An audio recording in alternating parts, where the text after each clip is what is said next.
1351 मोहम्मद तुगलक शाह द्वितीय का सूरत में इंतकाल।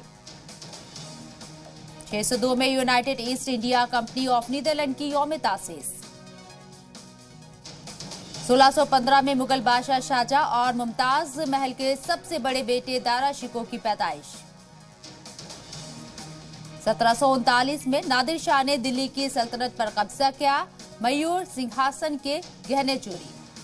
1800 अलेसांद्रो वोल्टा ने इलेक्ट्रिक बैटरी की खोज के बारे में इत्तला दी। 1351 में मोहम्मद तुगलक शाह द्वितीय का सूरत में इंतकाल हुआ। ये आज की तारीख आपको बता रही हैं। 1602 में United East India Company of Netherland की यौम तासीस।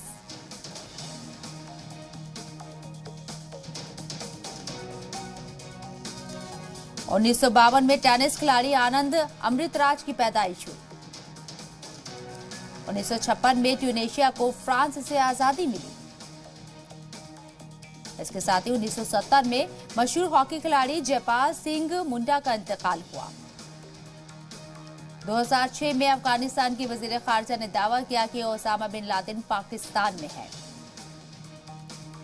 2014 राइटर सहाफी खुशवंत सिंह का इंतकाल।